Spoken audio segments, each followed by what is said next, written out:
ধর্মনগর মহকুমার বাগবাসা এলাকা থেকে 3 নাবালিকাকে কথিতভাবে পাচারের উদ্দেশ্যে নিয়ে যাওয়ার অভিযোগকে কেন্দ্র করে আনন্দবাজারের রাজনগর এলাকায় চাঞ্চল্য ছড়িয়েছে।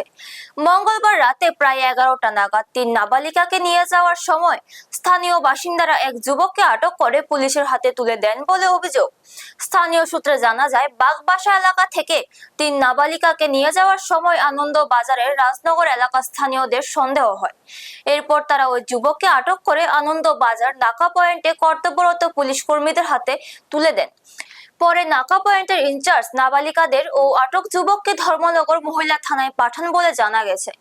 ঘটনাকে কেন্দ্র করে স্থানীয়দের পক্ষ থেকে নাবালিকা পাচারের অভিযোগে লিখিত অভিযোগ দায়েরের উদ্যোগ নেওয়া হয়েছে। পাশাপাশি স্থানীয়দের এক অংশের পক্ষ থেকে অন্যান্য অভিযোগও তোলা হয়। তবে ধর্মনগর মহিলা থানায় অভিযোগ গ্রহণে গড়িমসির অভিযোগ উঠেছে। স্থানীয়দের দাবি, নাবালিকাদের বাড়ি বাগবাসা এলাকায় হওয়ার কারণ দেখিয়ে অভিযোগ গ্রহণে অনীহা প্রকাশ করা হয় এবং পরবর্তীতে নাবালিকাদের বাগবাসা থানায় পাঠিয়ে দেওয়া হয়। এই ঘটনায় পুলিশের ভূমিকা নিয়েও প্রশ্ন তুলেছেন স্থানীয় বাসিন্দাদের এক অংশ।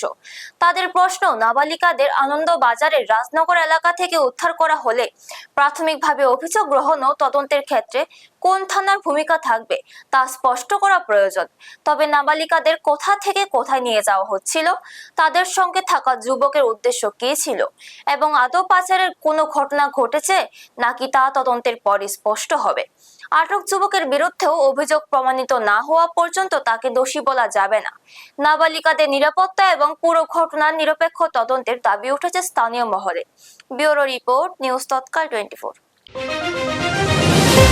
অ্যাকচুয়ালি আজকে আমরা আমাদের রাজনগর আনন্দবাজার সংলগ্ন এলাকা আমাদের যে পঞ্চায়েত অফিস, ওইখানে আমরা একটি বাইকে 3 জন মেয়েকে ধরতে পেরেছি। একটি ছেলে ছিল, ছেলেটা ভিন্নধর্মী, একটি ছেলে মুসলিম ছেলে, যাকে আমরা ওই জায়গাতে বিভিন্ন কাজের সাথে জড়িত হিসাবে আমরা ধরতে পেরেছি এবং আমরা ধরেছিলাম। কিন্তু আজকে ওই জায়গাতে আমরা ধরার পর আমরা পিএসএ ধর্ম পিএসএ আমরা ফোন করেছিলাম, উমেন পিএসএ, এবং তাদের হাতে আমরা হ্যান্ডওভার করে দিয়েছিলাম। সাথে সাথে আমরা ধর্মনগর উমেন পিএসএ আসি।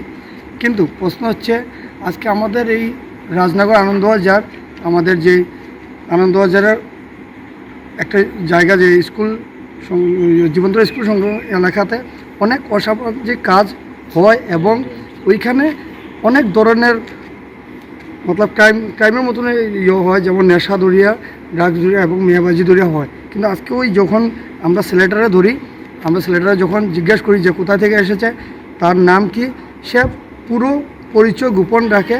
প্রথমে বলে তার নাম সুব্রত নাথ, তারপরে আরও অনেক ধরনের বিষয় উনি তুলে ধরে।